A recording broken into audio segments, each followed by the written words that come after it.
નમસ્કાર મિત્રો. તો ડિજિટલ ગુજરાત સ્કોલરશિપ 2026-27ના ઓનલાઈન ફોર્મ ભરવાના શરૂ થઈ ગયા છે.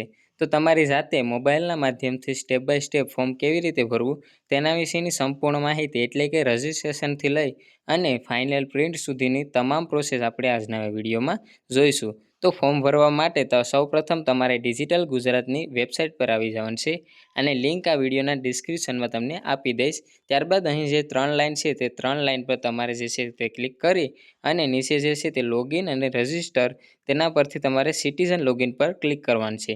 જેવું તેમાં ક્લિક કરશો એટલે આવી રીતનું પેજ ઓપન થશે અને જો સૌ પ્રથમ વખત તમે આમાં ફોર્મ ભરતા હોય તો તમારે ન્યૂ રજિસ્ટ્રેશન કરવું પડશે. તો તેમાં તમારે ન્યૂ રજિસ્ટ્રેશન માટે ન્યૂ રજિસ્ટ્રેશન પર ક્લિક કરી અને તમારા જે મોબાઈલ નંબર અને ઈમેલ આઈડી હોય તે મોબાઈલ નંબર ઈમેલ આઈડી નાખી અને ત્યારબાદ તમારે જે છે તે એક પાસવર્ડ બનાવવાનો રહેશે. તે પાસવર્ડ અહીં ફરીથી નાખી અને આ જે કેપ્ચા છે તે નાખશો. ત્યારબાદ સેવનું ઓપ્શન પર ક્લિક કરશો એટલે તમારી જે છે તે પ્રોફાઇલ છે તે એટલે કે તમારું રજિસ્ટ્રેશન છે તે થઈ જશે.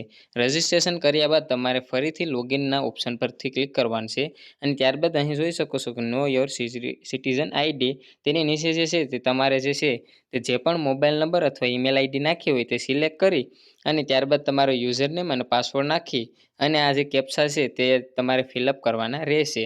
ત્યારબાદ લોગિનના ઓપ્શન પર તમે જેવા ક્લિક કરશો એટલે એક તમારા જે રજિસ્ટ્રેશન મોબાઈલ નંબર પરથી એક ઓટીપી જશે અને તે ઓટીપી નાખશો એટલે તમારી જે છે તે લોગિન તમે કરી શકશો. તો જેવા તમે મોબાઈલ નંબર વડે લોગિન કરશો એટલે આવી રીતનું તમારે ઓટીપીનું એક ઓપ્શન આવશે. ઓટીપી તમારે અહીં નાખવાની રહેશે. જો મોબાઈલ નંબરમાં ઓટીપી સેન્ડ ન થાય તો તમારે જે છે તે સંદેશ એપ ડાઉનલોડ કરી લેવાનું છે. ત્યાંથી ઓટીપી જે છે તે આરામથી તમને મળી જશે.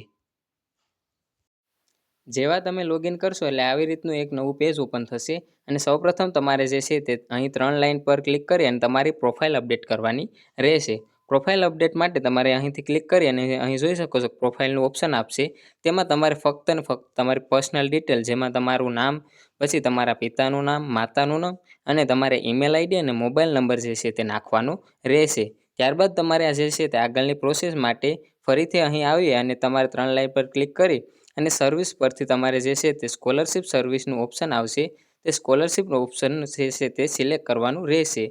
ઘણા યુઝર હોવાના કારણે જે છે તે આમાં થોડી ઘણી વાર લાગી શકે છે. તો તે બાબતનું પણ તમે ધ્યાન રાખજો.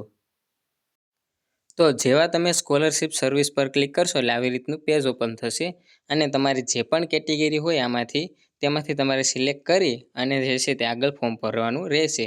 અને જો કોઈ પણ વિદ્યાર્થીએ અગાઉ જે છે તે તમે ફોર્મ ભર્યું હોય આમાં અગાઉના સેમેસ્ટરમાં તો તમારે ફક્ત ને ફક્ત રિન્યુઅલ કરવાનું રહેશે. રિન્યુઅલ માટે અહીં જે છે તે અહીંથી તમારું જે છે તે વર્ષ સિલેક્ટ કરવાનું રહેશે. ત્યારબાદ આવી રીતનું એપ્લિકેશન આવશે. અહીં જોઈ શકો છો કે અહીં રિન્યુનું ઓપ્શન આપેલું હશે અને તેમાં તમારે જે છે તે રિન્યુના ઓપ્શન પરથી રિન્યુ કરી અને તમારે તમામ ડિટેલ છે તે ભરાઈને આવી જશે. ખાલી રિન્યુ કરવાનું રહેશે. થોડી ઘણી ડિટેલ છે તે ઉમેરવાની રહેશે. તો તમારે જે છે તે આ તમામ કેટેગરી માટે જે છે તે પ્રોસેસ તો સરખી જ હોય છે, ફક્ત કેટેગરી બદલતી હોય છે. તો હું સૌપ્રથમ જે છે તે એસીબીસી એટલે કે ઓબીસી માટે ભરું છું તો તેના પર ક્લિક કરું છું. તો તેના પર તમે ક્લિક કરશો એટલે આવી રીતનું જે છે તે તમારે ફાઇનાન્શિયલ યર એટલે કે તમારું જે છે તે વર્ષ 2026-27 સિલેક્ટ કરવાનું રહેશે.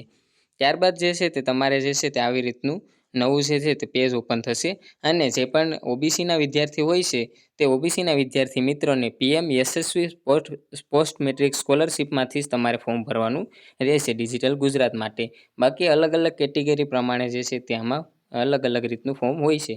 તો તમારે જે છે તે ઓબીસીના વિદ્યાર્થીને પીએમ યશસ્વી પર ક્લિક કરવાનું રહેશે અને ત્યારબાદ જોઈ શકો છો કે આવી રીતનું એક નવું પેજ ઓપન થશે અને તમારે જે છે તે અહીંથી તમારે જે છે તે આગળ વધવાનું રહેશે. અહીં જોઈ શકો છો કે અહીં તમામ ડોક્યુમેન્ટ પણ તમને આપેલા છે.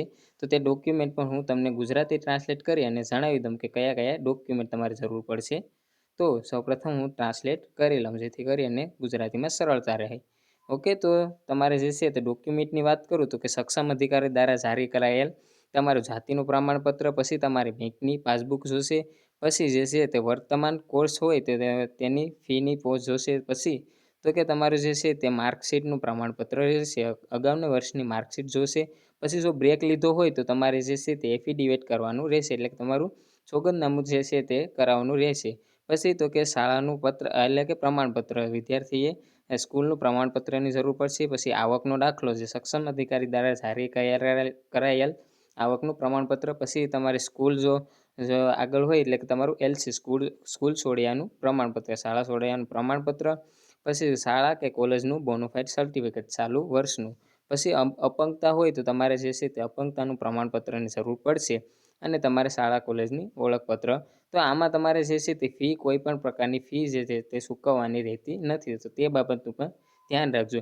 ત્યારબાદ સેવા ચાલુ પર તમે ક્લિક કરશો આગળ, એટલે આવી રીતનું નવું જે છે તે તમારે રજિસ્ટ્રેશન ID અને તમારે જે છે તે નંબરની જે છે તે ખુલી જશે. આ કોપી કરીને રાખી લેજો સ્ક્રીનશોટ, આગળ તમને જો જરૂર પડે તો તમારે જે છે તે અહીંથી તમે આગળ જે છે તે સુધારા વધારામાંથી કરી શકો છો. ત્યારબાદ તમારે કન્ટિન્યુ પર ક્લિક કરવાનું છે. જેવું કન્ટિન્યુ પર ક્લિક કરશો એટલે આવી રીતનું પેજ ઓપન થશે, અને તમારે 4 સ્ટેપમાં જે છે તે સંપૂર્ણપણે ફોર્મ ભરવાનું રહેશે. પહેલાં તમારે રજિસ્ટ્રેશન ડિટેલ, પછી તમારા બેંક ખાતાની ડિટેલ્સ, પછી એકેડેમિક ડિટેલ, પછી તમારે ડિસેબિલિટીની ડિટેલ્સ, અને ત્યારબાદ તમારે જે છે તે અટેચમેન્ટમાં ડોક્યુમેન્ટ અટેચ કરવાના રહેશે. તો 4 સ્ટેપ છે તે પણ સંપૂર્ણ સ્ટેપ બાય સ્ટેપ તમને જણાવી દઉં. તો નેટવર્ક ઇસ્યુના કારણે મેં આવી રીતે સ્ક્રીનશોટ પહેલેથી જ પાડેલા હતા, તો સ્ટેપ બાય સ્ટેપ તમને સંપૂર્ણ માહિતી જણાવી દઉં. સૌપ્રથમ તમારે રજિસ્ટ્રેશન ડિટેલમાંથી તમારે પ્રોફાઇલ ડિટેલ અપડેટ કરવાની રહેશે, જેમાં તમારું જે છે તે તમારી માર્કશીટ પ્રમાણે તમારી અટક, પછી તમારું મિડલ નેમ અને તમારું લાસ્ટ નેમ તે તમારે માર્કશીટ પ્રમાણે નાખવાનું રહેશે. ત્યારબાદ તમારે જે છે તે આધાર કાર્ડ પ્રમાણે જે નામ હોય તે આધાર કાર્ડ પ્રમાણે જ નામ રાખવાનું રહેશે. આ ઓપ્શનમાં આધાર કાર્ડ પ્રમાણે નામ રાખવાનું રહેશે. પછી ત્યારબાદ તમારું જે છે તે તમારે જન્મ તારીખ અને તમારું જેન્ડર સિલેક્ટ કરવાનું રહેશે. જેન્ડર સિલેક્ટ કર્યા બાદ આ જે ચેકબોક્સ છે તેના પર ક્લિક કરી અને તમારા આધાર કાર્ડ નંબર નાખીને વેરીફાઈ કરશો, એટલે તમારું જો KYC કરેલ હશે તો તમારું વેરીફાઈ કરી અને આવી રીતનું યસનું ઓપ્શન આવશે, અને જે તારીખે વેરીફાઈ કરેલ હશે તે વેરીફાઈની તારીખ અહીં આપેલી હશે. તો સૌપ્રથમ તમારે DBT કરવું ફરજિયાત રહેશે, એટલે કે બેંક અકાઉન્ટ સાથે આધાર કાર્ડ લિંક હોવું ફરજિયાત છે, તો જ તમે અહીંથી ક્લિક કરી શકશો, નહીંતર તમારે આ જે છે તે ઓપ્શન નહીં ખુલે. ત્યારબાદ તમારે જે છે તે તમારા રેશન કાર્ડની ડિટેલ્સ નાખવાની રહેશે, જેમાં વિદ્યાર્થીનું જે છે તે રેશન કાર્ડ મેમ્બર નંબર નાખવાનો રહેશે. રેશન કાર્ડનો નંબર અહીં નથી નાખવાનો, તમારો મેમ્બર નંબર આવે છે તે નાખવાનો રહેશે. તો તે કેવી રીતે મેળવવો, તો અહીં જોઈ શકો છો know your ration card details, તેના પર ક્લિક કરશો એટલે તમારા રેશન કાર્ડના નંબર અને જે કેપ્ચા આપેલું છે તે કેપ્ચા ફિલઅપ કરશો, એટલે તમારા મેમ્બરના તમામ સભ્ય હશે જે તે ઘરના તમામ સભ્યના મેમ્બર નંબર અને જે છે તે તેના નામ લખાઈને આવી જશે. તો તમારું જે પણ મેમ્બર નંબર હોય તે મેમ્બર નંબર જે કોપી કરી અને આમાં તમારે ફિલઅપ કરવાનું રહેશે. જેવું તમે જે તેમાં નાખશો અને ત્યારબાદ ગેટ ડિટેલ્સ પર ક્લિક કરશો, એટલે આવી રીતની સંપૂર્ણ માહિતી, તમારું નામ, તમારું KYC ક્યારે કરેલ હશે તે સંપૂર્ણ ડિટેલ્સ આવી જશે. તો ત્યારબાદ જે છે તે આવા ચેકબોક્સ પર તમારે ક્લિક કરવાનું રહેશે. ચેકબોક્સ પર ક્લિક કરી અને ત્યારબાદ તમારે જે છે તે OTR નંબર તમારા નાખવાના રહેશે. OTR નંબર રાખી અને ગેટ ડિટેલ્સ પર ક્લિક કરશો એટલે સંપૂર્ણ વિગતો છે તે આપોઆપ લખાઈને આવી જશે. જો OTR નંબર વિદ્યાર્થી પાસે ન હોય તો તેને નેશનલ સ્કોલરશિપ પોર્ટલ પરથી જનરેટ કરવાનું રહેશે, અને તે કેવી રીતે મેળવવો તેના વિશેનું હું આગળના વિડીયોમાં તમને આની પણ માહિતી આપી દઈશ કે OTR નંબર કેવી રીતે મેળવવો. રેડી? તો તમારે જે છે તે આવી રીતનું સંપૂર્ણપણે તમારે જે છે તે OTR નંબર નાખશો એટલે તેની વિગતો આપોઆપ લખાઈને આવી જશે. ત્યારબાદ તમારે જે છે તે તમારા માતાનું નામ અહીં સિલેક્ટ કરવાનું રહેશે. માતાનું નામ પસંદ કર્યા બાદ તમારે જે છે તે અહીંથી તમારે જે છે તે કેટેગરી પસંદ કરવાની રહેશે. કેટેગરી સિલેક્ટ કર્યા પછી તમારે જે છે તે જાતિ અહીંથી સિલેક્ટ કરવાની રહેશે. ત્યારબાદ તમારો કયા ધર્મના છે તે ધર્મ અહીંથી સિલેક્ટ કરવાનો રહેશે. પછી મેરિટિયલ સ્ટેટસ, એટલે કે તમે પરિણીત છો કે અનમેરિડ છો તે તમારે અહીંથી લખવાનું રહેશે. પછી તમારા જે છે તે માતા પિતા કયો વ્યવસાય કરે છે તે વ્યવસાય અહીંથી સિલેક્ટ કરવાનો રહેશે, અને તમારા જે આવકના દાખલામાં જેટલી પણ વાર્ષિક આવક મર્યાદા હોય તે એન્યુઅલ ઇન્કમ અહીં નાખવાની રહેશે. ત્યારબાદ તો કે જો તમે જે છે તે અનાથ હોય તો તમારે અનાથનું ઓપ્શન પરથી યસ ક્લિક કરવાનું રહેશે, નહીંતર નો રહેવા દેવાનું રહેશે. ત્યારબાદ મોબાઈલ નંબર અને ઈમેલ ID છે તે આપોઆપ લખાઈને આવી જશે. પછી તો કે તમે જ્યાં પણ અભ્યાસ કરતા હોય તે ડે સ્કોલર હોય, એટલે કે જો તમે હોસ્ટેલમાં રહેતા હોય તો તમારે હોસ્ટેલ જ સિલેક્ટ કરવાનું રહેશે, નહીંતર તમે ડે સ્કોલર પર ક્લિક કરશો. અને જો હોસ્ટેલ રહેતા હોય તો તમારે હોસ્ટેલની ટાઈપ, એટલે કે પ્રાઇવેટ છે, ગવર્મેન્ટ છે તે લખવાનું રહેશે, અને તે ક્યાં આવેલું છે, એટલે કે તમે જે છે તે તમારી સ્કૂલ છે તે અર્બન છે કે રૂરલ છે, તે કયા વિસ્તારમાં છે, ગ્રામીણ કે શહેરી, તે ક્લિક કરવાનું રહેશે. અને જો ત્યારબાદ તમારે જે છે તે કરંટ એડ્રેસ લખવાનું રહેશે. કરંટ એડ્રેસમાં ઇન્ફોર્મેશન લખવાની રહેશે. જો કોઈ પણ વિદ્યાર્થી મિત્ર હોસ્ટેલમાં રહેતા હોય તો તેને હોસ્ટેલનો એડ્રેસ છે તે અહીં નાખવાનો રહેશે. જેમાં તમારું જે છે તે કરંટ એડ્રેસમાં તમારું જે છે તે રાજ્ય પસંદ કરવાનું છે, ત્યારબાદ જિલ્લો, તાલુકો અને તે ક્યાં ગ્રામીણ છે કે શહેરી છે તે પસંદ કરવાનું રહેશે. ત્યારબાદ તમારું જે છે તે ગામ અથવા જે છે તે તાલુકાનું અથવા તમારું જે છે તે રહેણાંકનું સ્થળ અહીંથી સિલેક્ટ કરવાનું રહેશે. ત્યારબાદ અહીં તમારો સંપૂર્ણ એડ્રેસ નાખી પિનકોડ નાખવાનો રહેશે. ત્યારબાદ તમારું જે છે તે પરમેનન્ટ એડ્રેસ અહીંથી જે છે તે નાખવાનું રહેશે. જો સેમ હોય તો અહીંથી ક્લિક કરશો એટલે તમારો આપોઆપ લખાઈને આવી જશે. નહીંતર ફરીથી તમારે જે છે તે તમારો પરમેનન્ટ એડ્રેસ તમે જ્યાં પરમેનન્ટ માટે રહેતા હોય તે અહીંથી નાખવાનું રહેશે. ત્યારબાદ તમારે સેવ અને નેક્સ્ટ ઉપર ક્લિક કરવાનું રહેશે. જેવા તમે સેવ અને નેક્સ્ટ પર ક્લિક કરશો એટલે ત્યારબાદ તમારે જે છે તે તમારા બેંક ખાતાની વિગતો ઉમેરવાની થશે. બેંક ખાતાની વિગતોમાં સૌપ્રથમ તમારે જે છે તે IFSC કોડ, જે IFSC કોડ હોય છે બેંકનો તે નાખવાનો રહેશે. જોઈ શકો છો કે આવી રીતનું IFSC કોડનું ઉદાહરણ પણ આપેલું છે.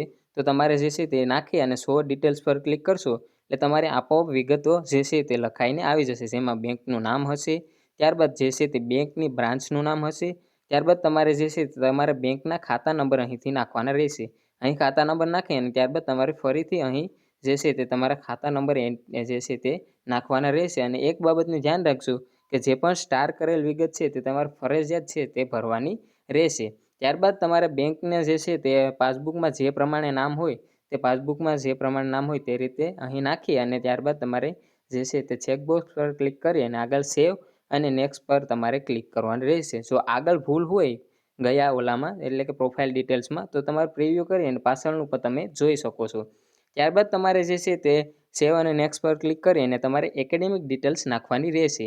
એકેડેમિક ડિટેલ્સમાં સૌપ્રથમ તો તમારે જે છે સિલેક્ટ યોર એડમિશન ટાઈપ, એટલે કે તમારે જે એડમિશન લીધું છે તે કઈ રીતનું હોય છે, એટલે કે ગવર્મેન્ટ છે, પ્રાઇવેટ છે કે કઈ કોલેજમાં તમે એડમિશન લીધું છે તેનો ટાઈપ તમારે પસંદ કરવાનો રહેશે. પછી યુનિવર્સિટી એનરોલમેન્ટ નંબર જે જરૂરી નથી, જો તમારી પાસે હોય એટલે કે સ્કૂલમાંથી જો તમને આપે તો તમારે તે નાખવાનો રહેશે, બાકી તે જરૂરી નથી. ત્યારબાદ જે છે તે તમારું જે છે તે તમે કયા કોર્સમાં એડમિશન લીધું છે, આર્ટ્સ, કોમર્સ, સાયન્સ કે અન્ય, તે તમારે તે પસંદ કરવાનું રહેશે. પછી તેમાં પણ તમારે કઈ રીતની કેટેગરી છે, એટલે કે BA કરેલ છે કે અલગ અલગ રીતની કોર્સ પ્રમાણે તમારે જે પણ કોર્સ કરતા હોય તે સિલેક્ટ કરવાનું રહેશે. અને અત્યારે તમે કયા જે છે તે સેમમાં એટલે કે કયા વર્ષમાં અભ્યાસ કરો છો તે તમારે પસંદ કરવાનું રહેશે. પ્રથમ વર્ષમાં હોય તો પ્રથમ યર સિલેક્ટ કરવાનું રહેશે અને થર્ડ યર્સમાં કે બીજા વર્ષમાં હોય તો તે રીતે સિલેક્ટ કરવાનું રહેશે. પછી તો કે ભાષા કઈ રીતની, એટલે કે તમે કઈ ભાષામાં અભ્યાસ કરો છો, ગુજરાતી છે કે ઇંગ્લિશ મીડિયમ છે તે પસંદ કરવાનું રહેશે.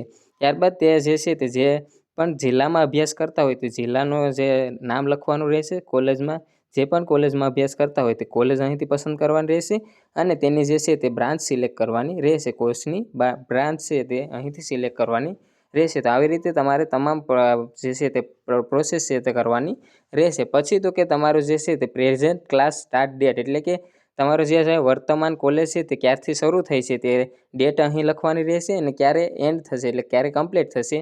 આ તમામ આ બંનેની માહિતી છે તે કોલેજ તરફથી તમને આપવામાં આવતી હોય છે. તો તે જ તમે વિગતો અહીં લખજો. જ્યારે પણ કોલેજમાંથી તમને જે મેસેજ આવે છે ત્યારે તેમાં માહિતી આપેલી જ હશે કે કઈ તારીખે શરૂ થશે, એટલે કે તમારું એકેડેમિક યર કઈ તારીખથી શરૂ થશે અને ક્યારે પૂરું થશે તેની વિગતો આપવામાં આવશે. તો ત્યારબાદ તમારે જે છે તે તમારો કોર્સ સિલેક્ટ કરી અને તમારે વિગતો અલગ અલગ રીતની લખવાની રહેશે. જેમાં તમે અત્યારે જે છે તે કઈ સ્ટ્રીમમાં જે છે તે અભ્યાસ કરો છો, પ્રીવિયસ એટલે કે ગયા વર્ષે તમે કેમાં અભ્યાસ કરતા હતા, તો કે જે પણ ગયા વર્ષે તમે જો ધોરણ 10 12માં અભ્યાસ કરતા હોય તો તમારે તે 12મું ધોરણ સિલેક્ટ કરવાનું રહેશે. પ્રથમ યર્સના વિદ્યાર્થી માટે 12મું ધોરણ છે તે પસંદ કરવાનું રહેશે. પછી તે ક્યારે પાસ કર્યું હતું તે અને તેમાં તમારે કેટલા ટકા આવ્યા છે પ્રીવિયસ યર્સના અહીં તમારે માહિતી આપવાની રહેશે. તે માહિતી આપ્યા બાદ તમારે જે છે તે 10 પછીને જે છે તે તમામની જે છે તે વિગતો અહીંથી લખવાની રહેશે. તેમાં તમારે જે છે તે સૌપ્રથમ તમારું જે છે તે કોર્સનું ટાઈપ સિલેક્ટ કરવાનું રહેશે. ત્યાં સૌપ્રથમ તમારે ધોરણ 10 12નો જે છે તે વિગતો અપલોડ કરવાની રહેશે. ત્યારબાદ જે છે તે કોલેજમાં બીજા વર્ષમાં હોય તો પ્રથમ વર્ષની વિગતો અપલોડ કરવાની રહેશે. જેમાં તમારે જે છે તે સ્કૂલ જે છે તે કોર્સનું નામ તમારે જે છે તે ક્લાસનું નામ તમારે સિલેક્ટ કરવાનું રહેશે. ત્યારબાદ તમારે જે છે તે કઈ બ્રાન્ચથી એટલે કે કઈ બ્રાન્ચમાંથી તમે અભ્યાસ કર્યા છે, CBSE બોર્ડ છે કે અલગ અલગ બોર્ડ છે, તે બોર્ડ પસંદ કરવાનું રહેશે. પછી છે સીટ નંબર આપેલા છે, તે સીટ નંબર, પછી પાસિંગ યર્સ, કયા વર્ષમાં તમે આ પાસ કર્યું છે અને તેમાં કેટલા ટકા આવ્યા છે તે સિલેક્ટ કરી અને એડ પર ક્લિક કરશો એટલે તમારી વિગતો છે તે આવી રીતની જોઈ શકો છો કે આવી રીતની જે છે તે વિગતો લખાઈને આવી જશે, જેમાં તમારું કોર્સનો ટાઈપ હશે એટલે કે કયા ધોરણમાં છે તે ધોરણ સિલેક્ટ કરવાનું રહેશે. પછી તમારે કઈ રીતની તમારી વિગતો જે અપલોડ કરવાની રહેશે, ધોરણ 10ની હોય તો તે 10મું ધોરણ પસંદ કરવાનું રહેશે. ત્યારબાદ અહીં જોઈ શકો છો કે બ્રાન્ચ છે, પછી તમારા સીટ નંબર છે. તેવી રીતે તમારે જો ભૂલ હોય તો અહીં એડિટનું ઓપ્શન આપેલું હશે, તેમાંથી તમે એડિટના ઓપ્શન પરથી ફરીથી ક્લિક કરવાનું રહેશે. એટલે કે જે પણ તમે ગયા વર્ષમાં જે પણ ધોરણમાં પાસ થયા હોય તે તમામની વિગતો આપવાની રહેશે, જેમાં પ્રથમ વર્ષમાં હોય તો તમારે જે છે તે ધોરણ 10 અને 12ની વિગતો અહીંથી લખવાની રહેશે. અહીંથી તમામ પસંદ કરી અને ત્યારબાદ તમારે તે વિગતો અહીં લખવાની રહેશે. અને ત્યારબાદ જે છે તે તમારા જે છે તે ચાલુ વર્ષની જે ફીની છે તે તમામ ફી ડિટેલ્સ નાખવાની રહેશે. તો તે જે છે તે કોલેજ તરફથી તમને ફીની પોસ્ટ આપવામાં આવે છે, તેમાં આમાં સંપૂર્ણ વિગતો તે આપેલી હશે, તો તે તમારે અહીંથી નાખી લેવાની છે. અને આ ત્રીજું ઓપ્શન છે તે તમારે ફરજિયાત છે તે તેમાં ફી છે તે નાખવાની રહેશે. ત્યારબાદ તમારે સેવ અને નેક્સ્ટ પર ક્લિક કરવાનું રહેશે. જેવા તમે તેમાં ક્લિક કરશો એટલે તમારે ડિસેબિલિટી જે છે તે ડિટેલ્સ નાખવાની રહેશે. જો તમે દિવ્યાંગતા હોય તો તમારે યસ કરવાનું છે અને ન હોય તો તમારે કશું જ કરવાનું રહેતું નથી. આમાં છે તે એમને રહેવા દેવાનું છે. જો તમે અપંગ હોય તો તે તમારે ડિટેલ્સ નાખવાની રહેશે. ત્યારબાદ તમારે જે છે તે આગળ સેવ અને નેક્સ્ટ ઉપર ક્લિક કરવાનું રહેશે. અને લાસ્ટમાં તમારે જે છે તે તમામ ડોક્યુમેન્ટ અહીંથી જોઈ શકો છો કે અટેચમેન્ટમાં તમારા ડોક્યુમેન્ટ છે તે અપલોડ કરવાના રહેશે, જેની સાઇઝ છે તે તમે જોઈ શકો છો કે 1 MBથી ઓછી હોવી જોઈએ, તો જ તમે જે છે તેમાં અપલોડ કરી શકશો, નહીંતર નહીં થાય. તમારે જોઈ શકો છો કે આ તમામ ફોર્મેટ PDF હોય અથવા તો તમારા ફોટા JPG ફોર્મેટમાં તમે આમાં અપલોડ કરી શકશો. અને જે સ્ટાર કરેલ છે તે તમામ ડોક્યુમેન્ટ તમારે અપલોડ કરવાના ફરજિયાત રહેશે, જેમાં સૌપ્રથમ તમારું જે છે તે તમારા જે છે તે સૌપ્રથમ તમારે કાસ્ટ સર્ટિફિકેટ એટલે કે તમારું જાતિનું પ્રમાણપત્ર અહીંથી તમારે જે છે તે નાખવાનું રહેશે. તો તેની વિગત હું તમને જણાવી દઉં. તો જાતિનું પ્રમાણપત્ર અપલોડ કરવા માટે તમારે જે છે તે સર્ટિફિકેટ સૌપ્રથમ સર્ટિફિકેટ નંબર આવે છે, તે નંબર જે છે તે સાઈડમાં આવી રીતે અહીં સર્ટિફિકેટ જે છે તે જાતિના દાખલામાં નંબર લખેલા હશે, તે સર્ટિફિકેટ નંબર. પછી તમે બ્રાઉઝ પર ક્લિક કરશો એટલે તમારે ગેલેરી ખુલી જશે અને તેમાંથી જાતિનું પ્રમાણપત્ર સિલેક્ટ કરી અને ત્યારબાદ અપલોડ કરશો એટલે ત્યાં તમારે જે છે તે અપલોડ થઈને આવી જશે. તો સૌપ્રથમ તમારે જાતિનું પ્રમાણપત્ર અપલોડ કરવાનું રહેશે. ત્યારબાદ તમારે જે છે તે બેંકનું પહેલા પાનાનું જે છે તે પહેલા પાનાનું જે તમામ વિગતો આપેલી હશે તે બેંકની પાસબુકની વિગત, પછી તમારા ચાલુ વર્ષની ફીની પહોંચની વિગતો અપલોડ કરવાની રહેશે. પછી તો કે તમારે જે છે તે પ્રીવિયસ એટલે કે ગયા વર્ષની માર્કશીટ તમારે અપલોડ કરવાની રહેશે. જે પણ વર્ષમાં હોય તેના આગલા વર્ષની તમારે જે છે તે પાછલા વર્ષની માર્કશીટ અપલોડ કરવાની રહેશે. જો સેમ પ્રથમમાં હોય તો તમારે ધોરણ 12ની માર્કશીટ છે તે અહીં અપલોડ કરવાની રહેશે. પછી તો કે તમારું ઇન્કમ સર્ટિફિકેટ એટલે કે તમારું આવકનું પ્રમાણપત્ર અહીં તમારે જે છે તે નાખવાનું રહેશે. ત્યારબાદ તમારું સ્કૂલ લિવિંગ સર્ટિફિકેટ એટલે કે તમારું LC છે તે લિવિંગ સર્ટિફિકેટ અહીં નાખવાનું રહેશે. ત્યારબાદની આ તમામ વિગતો છે તે તમારે ઓપ્શનલમાં છે એટલે કે તમે નાખ્યો નહીં તો પણ ચાલશે. જેમાં તમારે જે છે તે તમારા આઈડેન્ટિટી કાર્ડ છે તેમાં તમારું જે છે તે આધાર કાર્ડ અહીં તમે નાખી શકો છો. આઈડેન્ટિટી કાર્ડમાં તમારા આધાર નંબર નાખી અને આધાર કાર્ડની ડિટેલ્સ તમારે નાખવાની રહેશે. બાકીની વિગત જે છે તે જો તમે હોસ્ટેલમાં રહેતા હોય તો તમારે હોસ્ટેલ સર્ટિફિકેટ પણ અહીંથી અપલોડ કરવાનું રહેશે. પછી તો કે તમારે એક પાસપોર્ટ સાઇઝનો ફોટો છે તે અહીં અપલોડ કરવાનો રહેશે, જે 1 MB કરતાં તેની સાઇઝ છે તે ઓછી હોવી જોઈએ. તો તેના માટે પણ તમારે બ્રાઉઝ કરી અને તમારો જે પણ પાસપોર્ટ સાઇઝનો ફોટો હોય તે ફોટો છે તે અહીંથી તમે અપલોડ કરશો એટલે આવી રીતનું તમારે અહીં જે છે તે તમારો ફોટો આવી જશે. અને સાઇઝ છે તે ગૂગલના માધ્યમથી તમે આરામથી જે છે તે ઓછી પણ કરી શકો છો. રેડી. તો કે ત્યારબાદ તમારે જે છે તે નીચે સ્કોલરશિપની અનેક વિગતો આપેલી હશે. ત્યારબાદ તમારે સેવ એઝ અ ડ્રાફ્ટ તેમાં તમારે ક્લિક કરવાનું છે. એટલે સેવ એઝ અ ડ્રાફ્ટ પર ક્લિક કરી અને ત્યારબાદ જે છે તે તમારે જે છે તે અહીંથી પ્રિન્ટ કાઢી લેવાની રહેશે. ડ્રાફ્ટની પ્રિન્ટ કાઢ્યા પછી તમારે એક વખત છે તે કોલેજમાંથી તમારે વેરિફિકેશન કરવાનું રહેશે. કોલેજમાંથી સંપૂર્ણ વિગત છે તે અપ્રુવલ તમને વેરીફાઈ કરી દે કે તમારે કોઈ પણ પ્રકારની મિસ્ટેક નથી, તો તમારે જે છે તે ત્યારબાદ તમારે જે છે તે અહીં જે છે તે ચેકબોક્સ પર ક્લિક કરી અને વેરીફાઈ મોબાઈલ નંબર તેના પર તમારે ક્લિક કરવાનું રહેશે. ત્યારબાદ તમારા મોબાઈલ નંબર નાખી અને વેરીફાઈ કરશો એટલે ઓટીપી આવશે અને જેવા તમે ઓટીપી નાખશો ત્યારબાદ તમારે જોઈ શકો છો કે અહીં જે કન્ફર્મ અને ફાઇનલ સબમિટ તેના પર ક્લિક કરશો એટલે ફાઇનલ સબમિટ તમને મળી જશે. પહેલાં તમે જે છે તે સેવ એઝ એ ડ્રાફ્ટ પર ક્લિક કરશો એટલે પીડીએફમાં જે છે તે ડ્રાફ્ટ લખીને આવી જશે. જગ્યાએ જે છે તે ડ્રાફ્ટ લખેલું હશે અને ફાઇનલ સબમિટ કરશો એટલે ડ્રાફ્ટ લખેલું છે તે ફાઇનલી જે છે તે રિમૂવ થઈ જશે અને આખું જે છે તે ડ્રાફ્ટ વગરનું જે છે તે ફાઇનલી તમે જે છે આવી રીતે જે છે તે તમારું પ્રિન્ટ સુધીનું જે છે તે પ્રોસેસ હતી. તો કન્ફર્મ પર અને ફાઇનલ કન્ફર્મ પર ક્લિક કરશો એટલે તમારું ઓટોમેટિક છે તે ફોર્મ છે તે સબમિટ થઈ જશે અને તેમાં તમારે જે છે તે તેની પ્રિન્ટ કાઢી ફાઇનલ સબમિટની પ્રિન્ટ કાઢી અને તે જે છે તે તેની સાથે જે પણ ડોક્યુમેન્ટ્સ કોલેજેથી જોડવાના કહે તે જોડી અને તમારે કોલેજે સબમિટ કરવાનું રહેશે. તો આવી રીતે સ્ટેપ બાય સ્ટેપ તમારે સંપૂર્ણ પ્રોસેસ છે તે મેં જણાવી દીધી. તો તમે આરામથી તમારા મોબાઈલના માધ્યમથી જે છે તે ઓનલાઈન ઘરે જે છે તે જાતે પણ ફોર્મ ભરી શકો છો. અને આમાં જો કોઈ પણ પ્રકારની સમસ્યા આવે તો મને જે છે તમે કોમેન્ટમાં જણાવી શકો છો. કોઈ અન્ય પ્રોબ્લેમ હોય તો તમે કોમેન્ટમાં જણાવી શકો છો. તો તમે અત્યારે જે છે તે દરેક વિદ્યાર્થી પાસે તો પોતાનો ફોન નંબર અને તમારે જે છે તે મોબાઈલ હોય છે અને તેમાં ઇન્ટરનેટની પણ સુવિધા હોય છે. તો કોઈ પણ જગ્યાએ અન્ય સાયબર કેફેની જગ્યાએ અથવા કોઈ ઓનલાઈન ફોર્મની સેન્ટરે જે છે તે ધક્કા ખાવાની જગ્યાએ તમે આરામથી જે છે તે તમારા મોબાઈલના માધ્યમથી છે તે આવી રીતે સંપૂર્ણ પ્રોસેસથી ફોર્મ છે તે ભરી શકો છો. જેથી કરીને તમારો ટાઈમ પણ બચે અને તમારે ધક્કા પણ ન ખાવા પડે. તો આશા રાખું છું કે આ વિડીયો છે તે તમને ઉપયોગી થશે અને તમે પણ આરામથી તમારું ફોર્મ ભરી શકો છો. તો જો આ વિડીયો પસંદ આવ્યો હોય તો વિડીયોને લાઇક કરજો, શેર કરજો અને આગળની તમામ પ્રોસેસ આના પછી તમારી સ્કોલરશિપ ક્યારે આવશે તેમજ અન્ય તમામ પ્રોસેસ છે તે OTR નંબર કેવી રીતે મેળવવો તો હું આગલા વિડીયોમાં તેની પણ માહિતી જણાવી દઈશ. તો જે પણ મિત્રોએ હજુ સુધી મારી ચેનલને સબસ્ક્રાઈબ ન કરી હોય તો સબસ્ક્રાઈબ કરી લેજો જેથી કરીને આવનારી તમામ માહિતી છે તે તમને સરળતાથી પ્રાપ્ત થાય અને આ વિડીયોને તમારા મિત્રો વર્તુળને શેર કરજો. તો ત્યાં સુધી મળીએ નવા વિડીયો સાથે. જય હિન્દ, જય ભારત.